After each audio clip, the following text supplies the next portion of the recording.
So the aim here is to catalogue each and every wrestling gimmick ever in an attempt to determine which types have endured and why, and which should be abandoned, tweaked, or even brought back. The idea is to spark a little bit of debate and create an in-depth video for you to enjoy on a quiet evening somewhere in the world. So without further ado, I am Gareth here from What Culture Wrestling, and here is every wrestling gimmick match ever ranked from worst to best. Number 83, Reduced Clothing.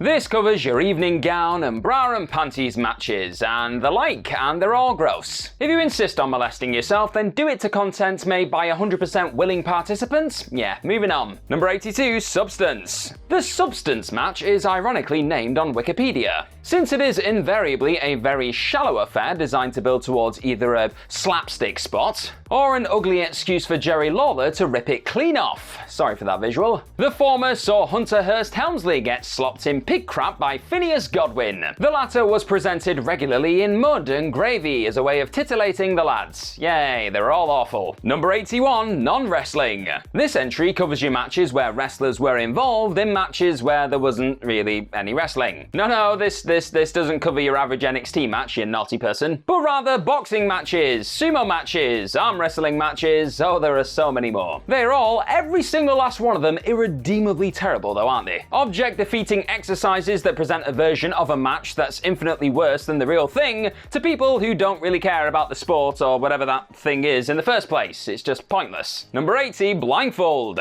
A deep-sea lobster could see through those things. The slapstick comedy is often as brutal as a missed Shane McMahon punch. And while there's always a chance that the blindfold could just completely fly off, which is always quite funny, Schadenfreude is the absolute most you can hope for when it comes to entertainment value with these things. Number 79, Objects on a Pole. Beloved by Vince Russo, who opted to book one every other week, they were all abysmal. Unless there's an attendant risk of a spectacular bump from a ladder, absolutely nobody wants to just sit around and watch people slowly climb towards a random object hanging in the air. Especially when they're retrieving something like a bottle of Viagra or a bottle of champagne. Trivial, unexciting, and a boring exercise in low-stakes anti-drama. Number 78, Trading Places. Promoted a few times by WWE in the 2000s, the Trading Places match involved wrestlers pretty much just dressing up as the other one and then fighting. It was all a thinly veiled excuse for the worst kind of comedy that you've ever seen. Because Goldust was involved in one of them, it was also a thinly veiled excuse for homophobia. The William Regal character was absolutely appalled at the idea of having to dress up like him, you see? Oh boy. An alternate, rather clunky name for the stip is the reason why something like AEW exists match. Number 77, Strange Bedfellows. What was once an excuse to do unique, frivolous matches on TV, whoa, this guy's teaming up with his arch rival, what's gonna happen? Actually became one of WWE's key storyline drivers during far too many roads to WrestleMania. The whole can they coexist nonsense remains WWE's biggest insult to the intelligence. They would not trust you to tie your own shoelaces without Michael Cole yelling, "This bunny here should have a long tail, oh my god!" Number 76, Move. A Relic, thankfully, this particular entry will be focusing on those matches that can only be won by using one specific move. A powerbomb more often than not. WCW promoted such a match between Sid and Kevin Nash, where WWE, who were of course better than those yokels who went out of business, well, they booked equally dismal last ride matches that were contested between The Undertaker and JBL, and The Undertaker and Mr. Kennedy. The matches were never any good, and surely the last thing you want to do is give JBL any less to do in a wrestling ring. Number 75, the Flag/Anthem. This refers to the original, or the even more jingoistic, Anthem update, in which the loser was punished by listening to the national anthem of the winner. The flag match was cycled out of fashion when nationalism no longer drove pro wrestling narratives, despite Vince McMahon's best, most inexplicable efforts. The flag match was yet another woefully one-dimensional storytelling vehicle that stood no chance in hell of ever being as good as just a normal match. Better left in the past, just like Vince McMahon. Number 74, Tye Death. Shocking then, an historical curio now, the Ian vs Axel Rotten Taipei Deathmatch, in which the brothers taped their fists with glass before then shredding each other apart, really wasn't any good. Now sure, it was mesmerizing, like in its own weird, disturbing way, but violence has turned the audience into depraved, unethical monsters in countless better matches before and since. Number 73, One-Sided Rules. This match type basically covers all the instances where the actual rules only really benefit one of the competitors. The most famous and indeed most dreadful example of this kind of match went down at WrestleMania 25, when the rules benefited Randy Orton, who, despite actually invading this person's home, would win the WWE Championship from Triple H if he got disqualified or counted out. Not too dissimilarly, at the horror show at Extreme Rules, Dolph Ziggler could not be disqualified, but Drew McIntyre could. The storytelling is prohibitive and one-dimensional, and the acting just in general is usually pretty bad. In other words, it's usually just not very good. Number 72, Empty Arena. Look, Terry Funk and Jerry Lawler did a great one, once. And Lance Russell was incredible at selling the eerie disquiet, but it was a miracle, a unicorn if you will. An empty arena match just defies the point of wrestling, because if there's nobody cheering on and screaming, well, what's the point? And in a post-pandemic world, it should never be revisited unless it absolutely has to. Jake Hager going half an hour in front of nobody? Nobody wants that feeling restored. Number 71, holiday-themed street fight. The trick-or-treat street fight and Miracle on 34th Street fight thing that happens in WWE each and every year now is a risible thing that should just stop happening. Everybody has a spooky tradition come October time. Would it even be Halloween without an annual viewing of The Shining, or watching a WWE mid-carder get their head stuck in a pumpkin? To be honest though, it must be pretty terrible getting your ass handed to you by a kendo stick while everybody watching on just rolls their eyes. Number 70, Scaffold.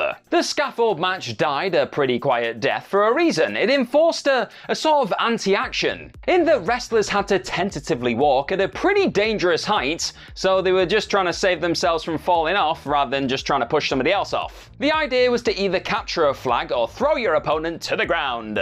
The bumps never really looked all that great unless there were loads of tables below for people to smash through, and since the more famous battles actually predated ECW, most of those matches weren't exactly great either. A sense of danger was palpable, yes, but not of a particularly exciting stripe. Number 69, punishment. Since the body of the match pretty much only exists as pretext for some sort of stupid daft comedy angle, in the punishment stip, crybaby, kiss my foot, kiss my ass, the action usually isn't that great. You put your working boots on for WrestleMania or something. You don't fizz around bumping all over the place, for example, if your name's the 1-2-3 Kid, and your job is to throw a tantrum after losing to Scott Hall. Risible as the post-match was, the in-your-house Rage in the Cage match itself was actually pretty good, but only because it was impossible in that era for Sean Waltman to have anything other than a pretty damn good match. It was still his worst feature match of the era, however. Number 68, 3 Strikes. A match in which a wrestler must earn 3 specific types of victory in order to be declared the winner overall. It's a rarity for a reason. It's a bit much really, and if your name isn't Shingo Takagi, you probably don't have the talent to keep fans properly enthralled for the duration of the match. Number 67, Eye for an Eye. In AEW, the Eye for an Eye match was a subplot of surprisingly emotional weight, pitting Jon Moxley, blinded by Chris Jericho, against Santana, blinded by Moxley in retaliation. What Mox and the viewers didn't know, in a shock twist, is that Santana's own father had actually succumbed to blindness. Pathos! In a Chris Jericho program. I know I'm as surprised as you. In WWE though, Seth Rollins beat Rey Mysterio by literally extracting his eyeball. This didn't happen, of course. Rollins just extracted a cue ball with a pupil on it, but you were expected to think that had happened. So about a 50% success rate then, yeah? Number 66, Beat the Clock. Now this should work because sudden death urgency and injury time is terrifyingly dramatic when your own sports team's involved. But all too often in WWE, this particular trope exists just as a way to build a mid-card title challenger. The urgency should be off the charts as the seconds recede, and the favourite looks like they're not actually going to come away with the win, but when has it ever really felt like that? The promotion has never once ever worked that buzzer-beater feeling. Number 65, Special Guest Referee. The logic behind the Special Guest Referee is chronically wrestling-brained. So the experienced specialist keeps making blunders, so I've got a good idea. Let's bring in an absolute amateur who's got a pre-existing grudge against one of the people involved and have them do the refereeing instead. What could go wrong? You see, a good referee is invisible, whereas the bad special guest referee is almost guaranteed to affect the action and probably mess up the finish. Done very well at SummerSlam 1997, but ever since, the guest ref was a woeful contrivance that V-triggers the intelligence. Mark Briscoe only got away with it because the guy can do pretty much anything, and Shawn Michaels was astonishing in the role, but it's an inherently dumb one. Number 64, No Countouts. The no countout genre covers either Sable versus Stephanie McMahon at the WWE Vengeance 2003 pay-per-view, or every single AEW match ever. As such, it's probably the most uneven stipulation in all of wrestling. The former was rotten, and the best AEW matches are up there with the greatest ever wrestling feelings you can have in this business. It was perfect.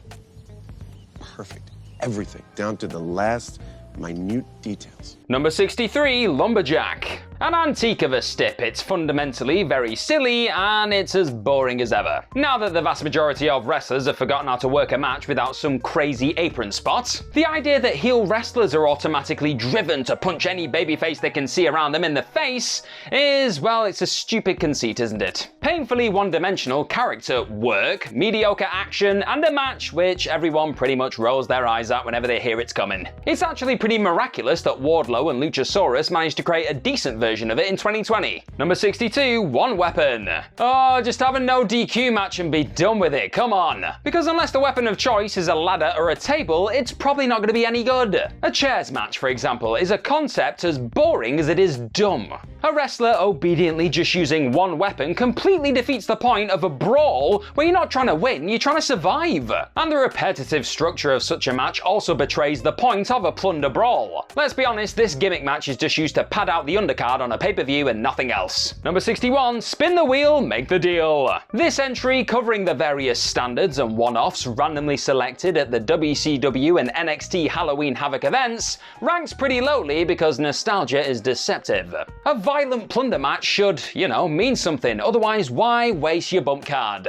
And since the appeal of Halloween Havoc lies mostly in the set, I mean look at it, it looks beautiful, wrestlers hurting one another in front of an inflatable pumpkin just feels a bit pointless. Fun, but pointless. Number 60, Battle Royale Variations. Many have failed to imitate a format that has lasted as long as it has for a reason. When done well, it's a gloriously simple and beautiful thing. The Bunkhouse Stampede match was fun enough back in the days of Jim Crockett Promotions, but WCW's Battle Bowl, in which the idea was to throw the field into 2 rings instead, just reeked of doing stuff for the sake of it. On that, Vince Russo was so stupid that he actually booked a reverse battle royal without grasping that logically it was a running race. In trying to do just anything different than the wrestling he hated, he successfully made himself look like a complete moron. Number 59, Cinematic. A way for Tony Khan and Vince McMahon to promote something during the pandemic that wasn't incredibly bittersweet empty arena wrestling. Or alternatively, a way for Matt Hardy to not have to move. The cinematic matches were always a bit of a compromise. The original Stadium Stampede was absolutely fantastic. Tony Khan understood the match part of cinematic match.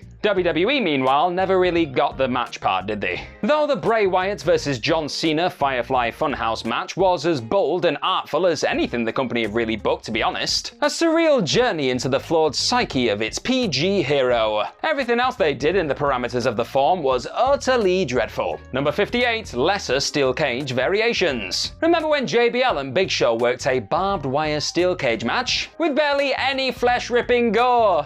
It's a wonderful time. A terrible match on a terrible show, No Way Out 2005, WWE seemed to promote this particular version of the steel cage match because they knew a standard one would not be able to polish this particular turd. Again, the cage, while bastardized by WWE, can be incredible when it's done well. Virtually every single attempt to tweak it is mostly convoluted and driven by desperation on the part of a promoter who, unable to get the basics right, mistakenly believes that over-gimmicking is the answer. Remember Dixieland? That, or the cage, is a penis extension for Hulk Hogan. Doomsday. Number 57, First Blood / Sadistic Madness. The first blood match is, well, it's a bit of a risk. One that lends it a certain anxious vibe that is removed from the intended drama. What if a wrestler bleeds hard way? What if that happens? It has to count. The commentators can't just sit there and say, no, only predetermined cuts are going to win you this match. Only those ones, not accidentally smacking your head into a steel post. So the match always does risk being incredibly silly, to be honest. WCW promoted the dumbest one ever at Uncensored 99, when Hulk Hogan and Ric Flair just started blading. You should be baying for blood, not hoping that it doesn't leak out. But the carnies were so desperate for a reaction, they did not know any better, did they? The first blood match is that kind of thing that sounds so incredibly cool in the mind of a 14-year-old, like Vince Russo. Number 56, Handicap. Mostly used as a TV device, babyfaces must overcome certain obstacles before they get their big redemptive moment. The handicap match by design isn't a great climactic affair worth paying your hard-earned money for. It is also by design a one-dimensional match with minimal scope with which the babyface can do anything really interesting, since it only really makes sense for them to sell and sell and sell and sell before making a big ol' comeback. All that said, a great wrestler can elevate just about everything that they're given. During his early ascension in AEW, Darby Allin put in one hell of a shift against the sex gods and really got himself over as this fiery, passionate babyface that just would never say die. And to be honest, after that handicap match, he's done alright ever since, hasn't he? Number 55, Casino Battle Royale. A more famous variation of the Rumble than most of its other imitators, the Casino Battle Royale warrants its own entry accordingly, but it's still much of the same copy, really. The match simply can't rip off the Rumble beat for beat. And since there is no improving on perfection, what we're left with is an overthought and pretty unnecessary update, to be honest. It's very much a Tony Khan match. But MJF was a bit funny in the first one, mine, so just, yeah, that's something. Number 54, Punjabi Prison. A bespoke vehicle for the Great Khali was never going to be good, but making the poor bloke climb over two separate walls felt like more of a rib than anything. On one level, the stip was a catastrophically stupid idea. But on another level, sorry, but the structure itself actually looks pretty awesome in a silly kind of B-movie way. And The Undertaker using a rope to swing around and just drop kick the Big Show was awesome. It just was, it was awesome. Both bad and so bad that it's good, but still bad. Number 53, 3 Stages of Hell. 2 or even 3 gimmick matches for the price of 1. The 3 Stages of Hell match is that rarest of things. A Vince Russo pilled exercise in excess that can actually be pretty great. Steve Austin and Triple H proved as much at No Way Out 2001. But when you're looking back, you do probably have to say that that match itself was a rule-proving exception, wasn't it? Nobody else did anywhere near as good a job as they did. Triple H and Shawn Michaels went very masturbatory at Armageddon 2002 because, well, of course they did. And the NXT backlash began when Johnny Gargano and Adam Cole tried so desperately to get their hands on some critical acclaim at TakeOver Toronto in 2019 in a match that was way too much. Number 52, Inferno. Now, it is impossible to do much outside of basic power moves in this kind of match. You can't make the flames dance with a technical chess match on the mat, can you? And you'd be a bit of a fool to attempt a springboard when the fire's like an inch away from the ropes, wouldn't you? But if a gimmick match is strong enough that it can make a match between The Undertaker and Kane seem just about half compelling, well, it can't be all bad, can it? WWE's version of the match was an excuse to make fans react to the action going down in the ring like they were watching a firework display. Ooh, ah. In Puerto Rico and FMW, the match was so barbaric and brutal at one point, there's a reason you're never going to see anything like it again. You've really not lived until you've seen Atsushi Onita try his best to get away from the ring and escape what felt like near death as everything just melted all around him, only to have a fireball thrown in his face by the Sheik. Yep, that's a thing. Number 51, Gauntlet. Now this one is actually done pretty well at times. The match that crowned the #1 contender for the AEW World Tag Team Championships back in 2020 was an exquisite use of the ranking system. And it was also a genius exercise in making you want to pay for the first sequence between the Young Bucks and FTR at All Out 2020. But the Gauntlet mostly functions just to pad out TV time on Raw. In principle, it's a pretty good means to get an underdog babyface over with the crowd, but just in general, it's always a bit of a slog.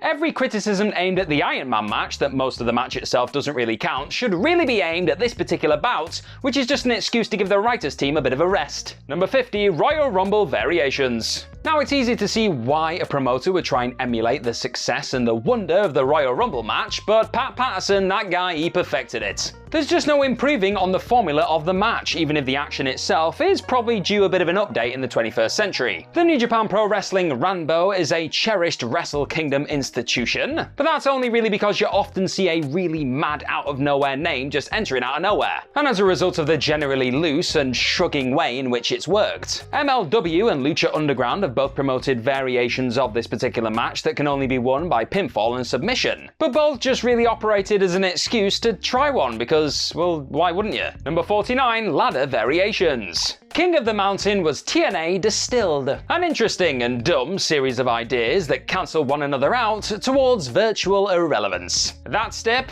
right there is not endured. Ultimate X peaked way higher and is remembered quite fondly, but the scope for embarrassing disaster is so vast that no other promoter has even dared to try and rip it off. The AEW Casino ladder match borders on the infuriating because the match only starts being somewhat interesting after every single person's entered. Nobody can win until that happens, so it just renders the whole thing a bit pointless. ECW's Full Metal Mayhem was also a bit daft. The idea of a weapon only being allowed in an ECW match after it had been retrieved was always asking a bit much. Number 48, the Scramble. A flawed latter-day Pat Patterson concept, the idea was to mix the multi-man with the Royal Rumble. It didn't really work though. The staggered entrance layout didn't really conjure up much excitement or shock or awe because all 5 participants had been announced beforehand, so there weren't really many surprises. The interim champion gimmick was also just a bit weird and unflattering, and only really underscored just how far away certain wrestlers really were from winning a match of this type. The core idea itself wasn't actually that bad. 5 wrestlers just really going at it in a frantic scramble trying to get this win as much as possible, but WWE, well, they did the WWE thing and typically overthought it. If every wrestler started in the ring at the same time, well, Pat, you could have been onto something. Number 47, themed hardcore. Mostly the preserve of WWE, the themed hardcore match ranges from big dumb fun to brutally stupid. To be honest, none of them really feel worthy of all the violence involved. But the Viking rules match at least allows Ivar to use his propulsive Hoss awesomeness to flatten people against the side of ships. Yes, it is as awesome as it sounds. The good old-fashioned Donnybrook brawl thing at Extreme Rules 2022 was a fun piece of chaos. But the Symphony of Destruction stipulation is a musical disaster. A tonal mess in which the backdrop is so damn silly, it's impossible to take any of the real violence that seriously. Shinsuke Nakamura once drew blood hard way when WWE, Jesus H. Christ, forgot to gimmick a piano. AEW's Anarchy in the Arena was another fun one-off, and an inspired way to use Chris Statlander during her first return. But it did not need to take twice as long as the Bloodline saga to get going. Number 46, New Japan Pro Wrestling King of Pro Wrestling matches various. As a concept, the wacky King of Pro Wrestling banner was a failure. This was New Japan basically acknowledging with a shrug back in 2020 that they were desperate for ways to capture the imagination of the public, when the promotion was attacked by the authors that was the pandemic and Gedo's creative decline. Synonymous with the company's wider downfall, the King of Pro Wrestling title, New Japan's equivalent to cinematic matches, almost in that they were a break from the bittersweet norm, collided against the promotion's sporting framework for the dubious benefit of the odd crazy matchup. What's ironic is that more than one match contested for the title was excellent, but the stigma had long since took root. The 2023 Shingo Takagi vs Aaron Henare Ultimate Triad bout in particular, but sadly the stigma had already took root. Number 45, barbed wire ropes. If there isn't an explosion involved, the barbed wire match, while suspenseful and often painful looking, often just feels like a lesser than version of something a little bit better. A compromise decided upon by a promoter who doesn't want to incur any additional damages by accidentally blowing up the building. In the case of Sabu vs Terry Funk though, the risk ratio balance was well and truly F-worded. The match wasn't as good as the best prime ECW fare, and Sabu only just about managed to leave the thing with his biceps still intact. Number 44, Last Chance. Sadly, something as ostensibly climactic and must-see and all or nothing just doesn't really work in the wrestling world now. It's impossible to take seriously, isn't it, because promoters renege on stipulations all the time. Though Tony Khan should be commended for his attempts to buck the trend. A wrestler being unable to challenge for a title when a specific wrestler is still holding said championship is a bit of a cop-out, isn't it? And when the stip isn't telegraphing the winner outright, it's a bit of an albatross, really. Cody losing a last chance match against AEW World Champion Chris Jericho at AEW Full Gear 2019 was bold. It was also well well-intentioned and added some serious heft to his subsequent program with MJF. But given everything that followed, was it really a sensible idea? Because let's be honest, fans didn't really take it all that seriously at the time, did they? AEW followed through, to be fair, but wrestling at this point had cried wolf way too many times. And Full Gear ended up pulling the worst AEW buy rate ever. Cheers for checking out this video today, folks. Hit that subscribe button down below for more What Culture videos in your life. Number 43, Fight Pit. A recent addition to the Gimmick vernacular, the Fight Club falls under very good but flawed. And since all but one feature Matt Riddle, they're not that fun to talk about, really. The lack of ropes lends it a very different dimension, and it's one that those who are really skilled in the kind of shoot style tend to take advantage of pretty well. Using the cage to do the Anthony Pettis jump-off kick thing is also a bit of a bonus, isn't it? The platform erected above, though, detracts from the realism that they're looking for. It only exists as a contrivance from which to launch into a high spot. Number 42, Ambulance, Stretcher, Casket. The walk and brawl towards an object in which the loser will eventually be enclosed within match, to give it away less snappy a title, varies, well, quite a lot. Virtually every WWE casket match has been pretty damn terrible, but then you've got Darby Allin, who just does not know how to have a bad coffin match. WWE has actually promoted some belting ambulance and stretcher matches though, but he is the absolute specialist of a genre that works best as a stunt festival, not as an exercise in walking around and grunting and squeezing and going ugh. Number 41, Lion's Den. The Lion's Den was a rarely used structure back in the time of the Attitude Era. A bespoke gimmick match with which to get Ken Shamrock over, and it was a lot of fun. For all intents and purposes, it was an octagon, really, it was an octagon. And at SummerSlam 1998, Shamrock defeated Owen Hart in a lean, pretty unique match that WWE only ever revisited twice after it. Now, it was probably too much of a novelty to waste a big Brock Lesnar match on, but they could have given Daniel Bryan 10 minutes to do something interesting within it, surely. Number 40, Pure Rules. The problem with the Pure Rules match is that while the rules themselves do allow for a sense of drama and tension, wrestlers are allowed just 3 rope breaks, and 2 uses of a closed fist punch results in a disqualification. Not to sound like a bit of a moron, but it's quite hard to get fully swept away with the drama of a situation when you're still thinking about the rules and what's going on, like the technical aspects of the match. Now, the rules themselves aren't especially complicated, and there is a sort of uniqueness to it, yeah. But it was abandoned in the first place because it was a bit pointless in a promotion where strategic technical wrestling was already the norm. Number 39, Location-Based Hardcore. Sometimes daft but always interesting, it's just nice to watch a brawl unfold somewhere else, really. Undertaker and Mankind worked a fabulous Boiler Room brawl at SummerSlam 1996. The echoey surroundings in which put over the echoey pain of the plunder spots. Hell, Location-Based Hardcore is so easy that the WWF managed to get something out of the Big Show in one at 1999's Backlash. The Gulf of Mexico match is never some amazing attraction, but it is a bit of a breeze to watch.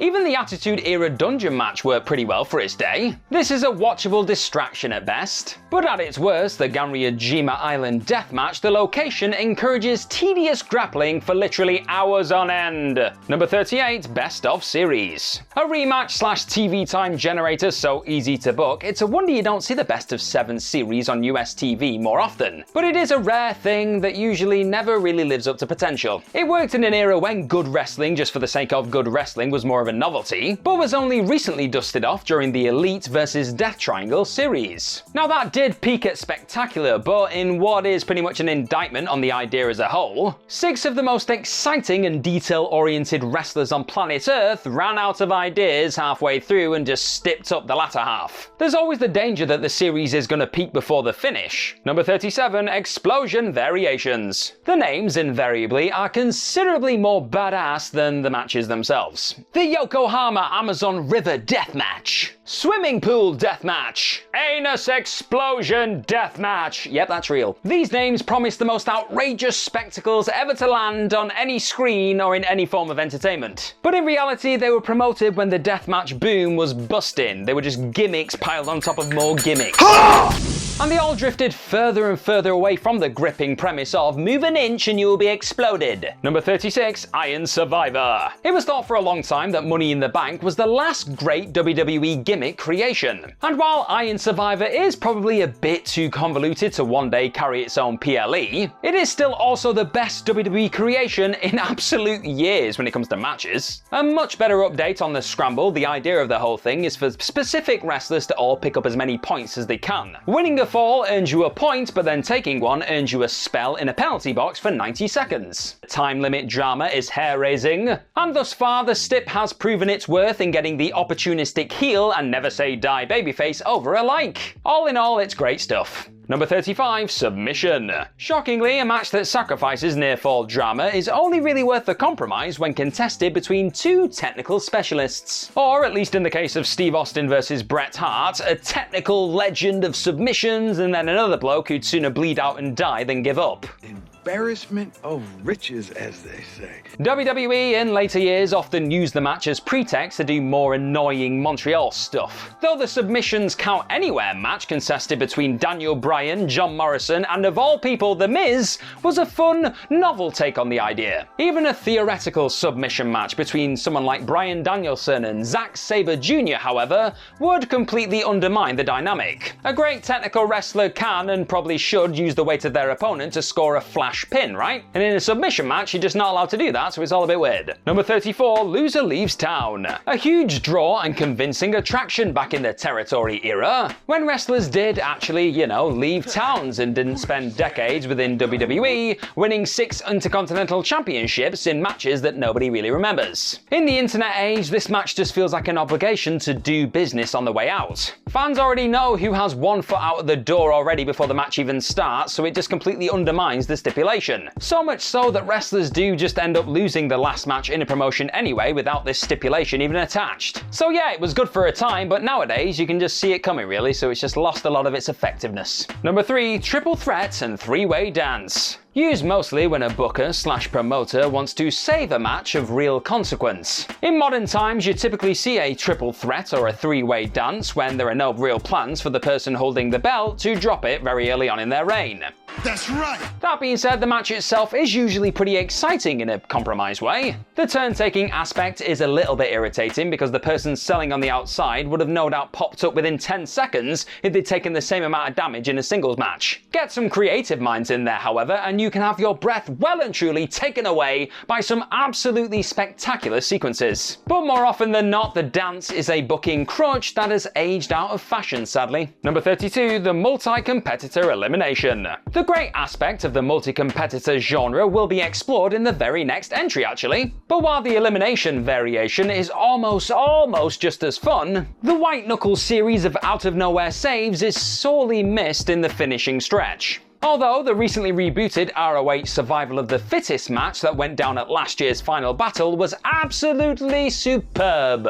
Better than the trademark convoluted TNA offering known as Deadly Draw, certainly. Number 31, the multi-competitor one fall to a finish. Basically any multi-person match that isn't a triple threat or a three-way dance. And for all the tedious talk of storytelling that we've seen here throughout this list, there is just something so incredibly fun about watching 4 or more wrestlers just go at it in a crazed melee of a fight to a finish. It's easy to construct, yes, big move, save, big move, another save, big move, you know the stuff. But it is just as easy to sit back and watch the unadulterated chaos unfold. Remember the awesome monster match that was the main event of SummerSlam 2017? That match rocked. And again, it's quite ironic because for the apparent psychology promotion, WWE are pretty damn good at gratuitous violence. Number 30, the Battle Royale. One of the most enduring stips in the history of the sport. The first half is invariably boring, a bit messy, and hard to track. But sometimes the second half is simply electrifying. It exists because it allows maniacs a space on the card instead of just being paid to sit around in catering and have a good time. And it endures still because the genre is compatible with modern athletic advancements and stylistic evolution. In a world of apron spots, the AEW Battle Royals are still urgent and breathless half the time. Just seeing that many wrestlers in the ring at the same time together remains a daft spectacle. The match itself is a decent vehicle used to advance multiple subplots, and in a well-booked promotion, the winner usually isn't telegraphed either. Number 29, Strap. Like Bianca Belair's magnificent braid, it makes a wonderfully satisfying sound, the strap, doesn't it? Just that. But the real reason it works so well will actually be covered in the dog collar entry when we get there. And that genre is ranked higher because, well, way too many of these strap variations are just really bogged down with the whole touching the different corners nonsense. We don't like it. It's meant to be a hate-fueled brawl, not a game of duck, duck, goose. Truly excellent noise though, and welts, they rule. Number 28, table. 2024, this particular gimmick is about the only successful way that you can get the obnoxious, greedy, we want tables chance to stop. If a wrestling promoter truly understood supply and demand, then absolutely every match would be a tables match, wouldn't it? And you know, while it isn't quite as venerated as the ladder match, the table match is almost always a fun exercise in giving the people exactly what they want, and they always bloody want tables, don't they? Number 27, hardcore, no disqualification, street fights, death. Now this one's gonna cover a lot of ground, of course. So much so that you couldn't really begin to rank them all, because in ECW alone, pretty much every single match was some variation of a hardcore extreme thing, wasn't it? At its nadir, the match is a completely artless excuse for two lumbering boors to draw a cheap pop. At its apex, the hardcore match is a hate-fueled riot though. Is there any true difference between a hardcore match and a insert name of town street fight? Or is the average promoter savvy enough to play around with synonyms just to try and make whatever match they've got coming up on the horizon seem different? Well, probably that one. Either way, the matches, while familiar, at this point appeal on a visceral level to the fandom. Art can be crafted, shortcuts can be taken. It's a match that can take many forms, not merely in name, and is never not compelling in some sense, but a certain AEW stip has rendered that level of violence actually a little quaint. Deathmatch purists will not like the conflation here at all, but it's pretty much the same thing, isn't it? Only with more gnarly weaponry and gratuitous gore. Number 26, Lights Out. A fondly remembered Florida staple, AEW's version of the unsanctioned match was also once quite awesome, in that savvy marketing was an effective storyline driver. When Jon Moxley promised a level of pro wrestling violence fans have not witnessed in this country in decades, he cast a spell so effective that fans at AEW Full Gear 2019 readily accepted the more patently worked spots deeper into his match against Kenny Omega at the event. The reaction that match generated online was hugely controversial and something of a triumph, given that it was the generally desensitized millennial fanbase that was shocked and appalled by the action. After Adam Cole versus Orange Cassidy on Dynamite and two glorified plunder brawls on Rampage, in the end the AEW Lights Out match lost its aura sadly, and has since been replaced by Texas Death as AEW's in-house ultra-violent stip, which is again rather majestic. Number 25, unsanctioned. Marketing is just as effective a tool as violence. For example, the idea that WWE simply could not condone Triple H versus Shawn Michaels for fear of a real injury occurring ended up enhancing the drama of that SummerSlam 2002 semi-main considerably. Michaels did an outstanding job of selling his back, and the match itself would have pretty much worked under any hardcore rules. But the unsanctioned stip sold the idea that Shawn Michaels had no business being anywhere near a wrestling ring, which of course drove his babyface comeback to a seminal, unforgettable extent. You can't take the mick with this one, mind, it promises too much. Underdeliver as Triple H and Seth Rollins did at WrestleMania 33, and fans will just end up rejecting the glorified no DQ match happening in front of them, which they did. Number 24, Blood and Guts. AEW's Blood and Guts match is flawed, which is a bit of a shame really, because it gets the hard part right. The tone of animosity is there, the violence is genuinely transgressive and sickening, and the 2023 entry through the Elite Layout Mastery arranged its terrifying plunder sequences to make it all feel like impulsive and improvised violence, mostly. It's always a bit too much though, isn't it? The cage itself is never really treated like the weapon it actually is. Too many toys are used, defeating the purpose of an urgent animalistic fight to the death. Put simply, it's a bit too elaborate for its own good, isn't it? Excellent but flawed is its metallic ceiling. Number 23, War Games. War Games was incredible in the vaunted early years. The 1992 version was seminal, but that really felt like the peak. WCW killed it by scaling back the brutality, and WWE were never able to do a really successful reboot. Even the 2017 edition, an excellent match that used its unique layout to make Killian Dane seem like an absolute badass, was a bit baggy. Almost every version thereafter has been over-long and over-reliant on contrived plunder spots. The cage, again, has never once felt like an actual weapon, that terrifying structure. Usually a stipulation becomes a cliche over time, but Wargames, with its regulation cage jump spot and West Side Story moment, ate itself almost immediately. Exciting, sure, but never quite as good as you expect it to be. Number 22, Survivor Series. Absolutely tremendous with stakes involved and annual overlong obligation without. For now, this match doesn't even technically exist, does it? In this post-Vince era, Triple H has opted to replace it with War Games. An absolutely unthinkable set of circumstances when you actually remember why this pay-per-view exists in the first place. The original idea was to kill off the NWA, not pay tribute to it. Lol. At best, the titular match was an incredible, layered, star-studded affair. At its worst, it existed just to exist, or drive the least believable feud in wrestling history. You know the one, Raw vs SmackDown, and occasionally NXT. Number 21, Last Man Standing.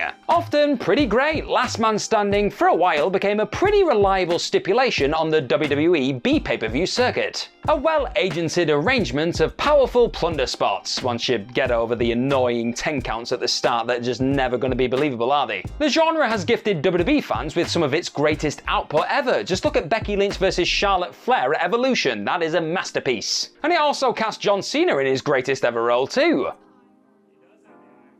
Are you sure about that? Last Man Standing does have its fair share of irritating quirks, but mostly it's a pretty good bit of business. Number 20, the Parking Lot Fight. Promoted twice by AEW, WWE has done something similar in the past, but nothing quite on the level of the Best Friends versus Santana and Ortiz. Their 2020 match was just unbelievable, one of the best plunder brawls ever, because the violence was as seamless as it was thoughtful as it was committed. Yes, the real glass used in the windshield spots definitely put it over as a rabid fight to the death, but the arrangement of the thing was sublime. Nothing was awkwardly set up. No sequence was so elaborate and pro-wrestling that it detracted from the spell of suspended disbelief. Santana jumping from car roof to land a splash. Santana retrieving a tire iron from where he'd actually find one. Trent using a tailgate to launch himself off into a DDT. It was a, that word again, seamless, ultra-believable and mind-melting dose of astonishing pro-wrestling violence. Number 19, Exploding Cage. Atsushi Onita vs Hayabusa was one of the best death matches of all time. Hayabusa enhanced what was already an incredible stip with his awesome athleticism, using his expert body control to sprint via Irish whip towards certain incineration before just stopping short. In excruciating moments of drama in what was Onita's retirement match at Kawasaki Stadium in 1995. The actual explosions were terrifying, nuts, and way better than the craftily filmed ones that you saw during Funk vs Onita. And the portion of the match worked through ash was perhaps the greatest visual effect in pro wrestling history. It looked like they were wrestling during an actual apocalypse. Number 18, Exploding Barbed Wire Death. Exploding barbed wire death matches are wrestling's version of the Thriller film. Designed to ratchet up the tension to an unbearable degree, the core idea is, well, just don't get exploded. Never before has the visual of a wrestler tentatively moving backwards been so damn compelling. In the right hands, the match fuses demented spectacle with genuine emotional weight. Explosions are simply awesome too, on a primal level that's just really hard to articulate. Bombs and wrestling at the same time. What a world! Number 17, Steel Cage. Cody Rhodes and Wardlow prove that there is still some magic left in one of the oldest stips of all time. An unhinged, risk-taking babyface took on a debuting Warlord Hoss in that magical period of February 2020. And the blood-soaked battle of pure and simple survival was measured to perfection.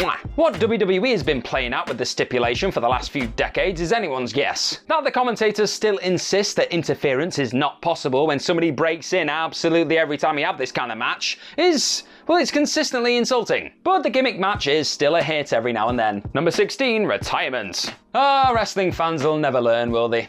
And even though retirements simply do not happen in wrestling, this particular stipulation invariably still gets people to watch. People are still invested. Fans project weight and meaning onto them despite the fact that just nobody ever stays retired, do they? Ric Flair was never going to retire. I mean, this guy was just never ever going to retire, but still, on the night of WrestleMania 24, you had tears. It was like, I'm sorry, I love you. Everyone loved it. It was a big moment. Terry Funk worked multiple successful retirement matches when the plural, by definition, probably should not have existed, should it? The idea of watching a wrestler go one more time is as must-see as it is utterly implausible. It's a magic stip in that the biggest lie somehow drives the most intense investment. Number 15, set time limit. Now, most matches do actually have a set time limit, but when it comes to these ones, they actually make a dramatic thing out of it, and they make it like a stipulation. At its peak during those seminal G1 Climax tournaments, the last round of block matches benefited hugely from the set time limit. Recently, the AEW Continental Classic grasped this device too.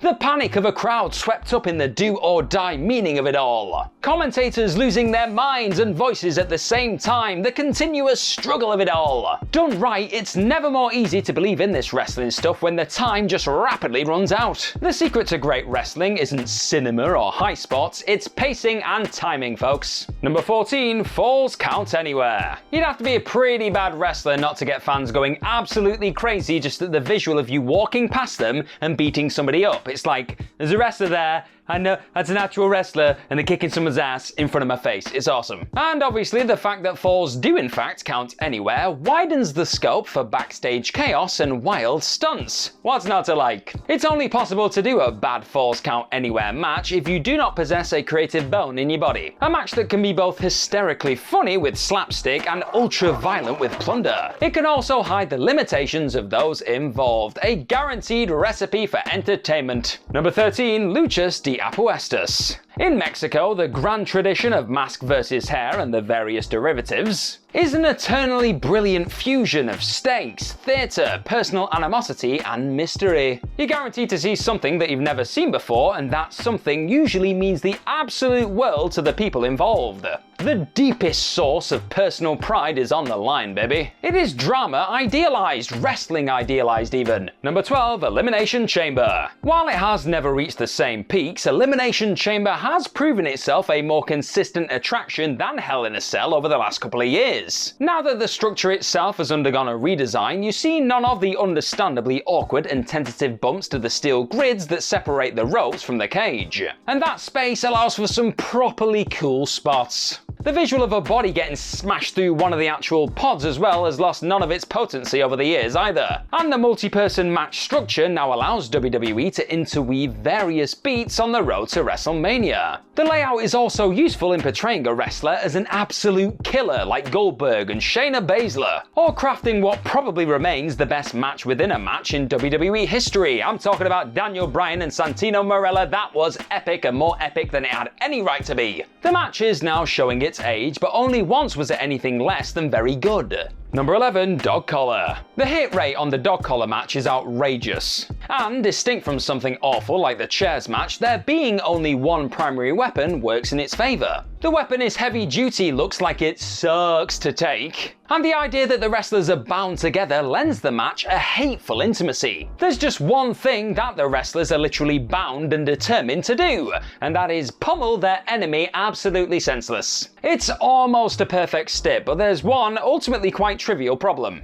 In the modern contest, awkward moments tend to arise when people just try being a bit too ambitious with the chain, something that Roddy Piper and Greg Valentine definitely were not trying to be back in the day. Think MJF frantically working out how to maneuver the chain from the inside of the ring to the apron, or Dax Howard tying it around his head like a child struggling with his spaghetti. Number 10, I Quit. Virtually every memorable match fought under this stipulation was incredible because the core premise is so alluring. In a world in which macho energy powers pretty much everything, the idea of a wrestler just saying, nope, I quit is pretty much impossible. Ric Flair versus Terry Funk was immortal in this regard. And similarly, even though he was playing the heel who practically always loses, it seemed impossible after promising his own mother victory that Eddie Kingston would utter those same words at Full Gear 2020. Unthinkable stakes infused with ultra violence, the I Quit match is almost invariably a guarantee of brilliance. Number 9, Iron Man. The argument that the falls don't count until the finish is baffling. This match is the closest wrestling gets to points-based sport. There's simply nothing like your team getting an equalizer against the run of play, is there? Even if the talents involved aren't quite as good as MJF and Bryan Danielson, who put on an Iron Man masterclass at Revolution 2023, WWE proved that the match can be successfully gimmicked within an inch of its life with plunder and or an extravagance of falls. At its best, the Iron Man is a masterclass and flex of pacing.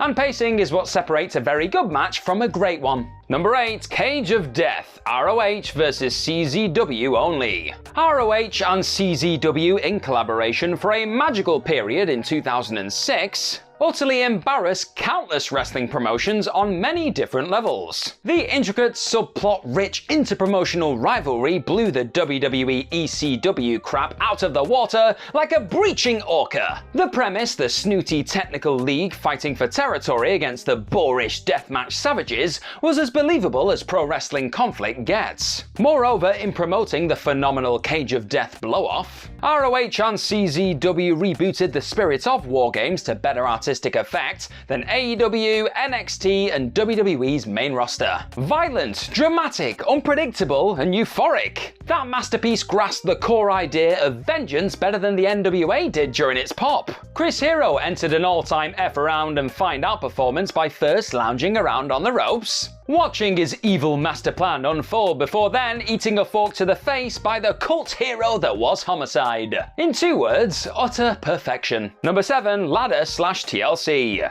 TLC is just better than the ladder match in general historically. Truly, there is no situation where it's detrimental to throw a table into the mix. And as such, the ladder and TLC matches are now pretty much the same thing nowadays, which is why they're both being talked about in the same entry. Almost completely normalized in 2024, the old, wonderfully metaphorical idea that the ladder was climbed by the 90s WWF mid-carder on the cusp of main event superstardom is dead now. Spectacular even when the things are barely climbed and just mostly used to do disconnected spots, there is still a way to do a great ladder match even today. Now, Sammy Guevara is something of a pariah in 2024, it must be said, but his unbelievable 2022 jumping cutter spot on a ladder is still one of AEW's all-time moments. Yes, the genre simply isn't what it was, but there is an intense irony within its lore. They say that a dangerous spot isn't really worth it because no one's ever going to really care about or remember that thing actually happening. And yet half the wrestlers who trot out that particular line haven't done anything even close to as memorable as Edge spearing Jeff Hardy at WrestleMania X7. Look at it! Number 6, 2 out of 3 falls. The best match of all time was worked under the 2 out of 3 fall stip, that being Kazuchika Okada vs Kenny Omega at Dominion 2018. The first bulldog pin in that was shocking, soul-destroying stuff. An absolutely perfect way in which to cast Okada as this unbeatable machine of a man, which then made for unparalleled drama because Omega had to somehow beat him again,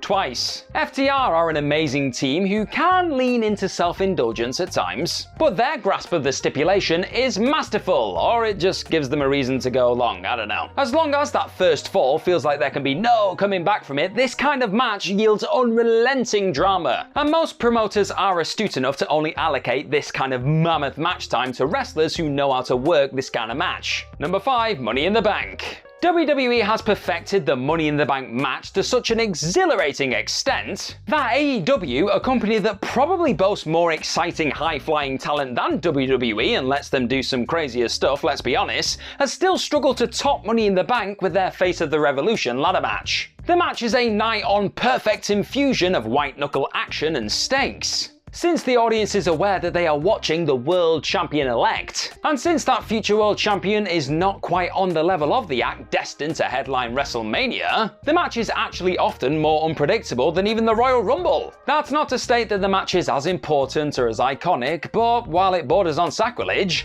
it is in some ways better, or at least more exciting. Number 4, Anarchy in the Arena, Live Stadium Stampede. An incredible innovation so perfect for the company, it's little wonder wonder Anarchy in the Arena has become an AEW trademark. The very vision of AEW is in its unabashed creativity and innovation, and Anarchy in the Arena allows itself to explore that to an unprecedented extent. So chaotic that it almost benefits from the missed spots. The genre is monumentally awesome because of its flaws. It removes the sense of contrivance lurking in just about every single gimmick match. The moments the camera actually does capture are of a hysterically brutal 10-man brawl that's just spilling out into every single corner of an arena or a stadium. A melting pot consistent with the AEW ethos that incorporates elements from Prime Memphis, DDT, PWG, and the WWE Attitude Era. A buffet soaked in blood, sparks, and mustard. Hell, it's so unhinged there was actually a point in one of these matches where people were convinced that Eddie Kingston was going to kill a guy.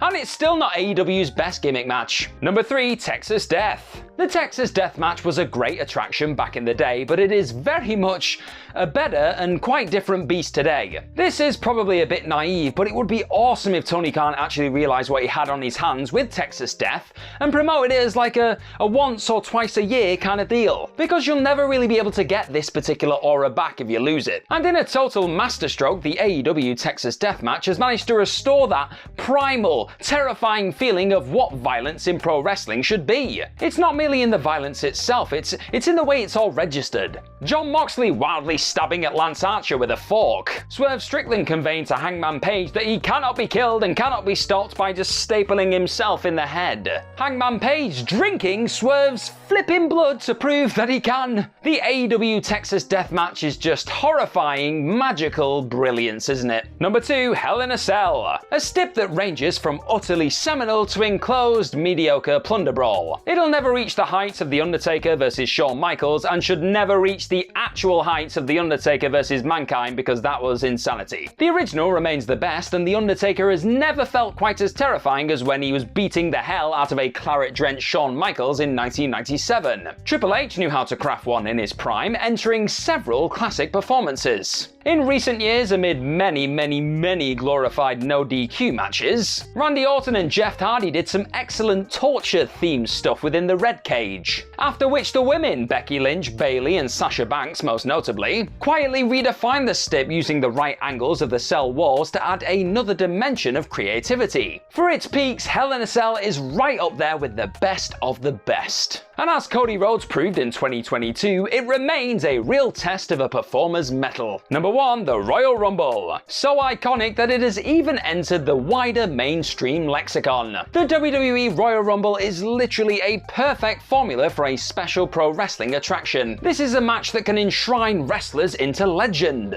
draw massive decibel levels from a descending count from 10, debut new acts as instant game changers, delight the inner child of the viewer with its nostalgic cameos, make lapsed fans watch all over again, make a reality of dream matches. Provided the fans can actually recognise the entrance themes and the people involved are actually over, and Vince McMahon is not in the mood to tell you to go F yourself, it simply does not get any better than the Royal Rumble. A Pat Patterson creation that Vince himself thought was stupid, because of course he did. Did you enjoy this every single wrestling gimmick match ranked from worst to best video? Then hit this every impossible wrestling return ranked from worst to best video as well, because it's awesome, it's really good, you're going to enjoy yourself. Bye bye!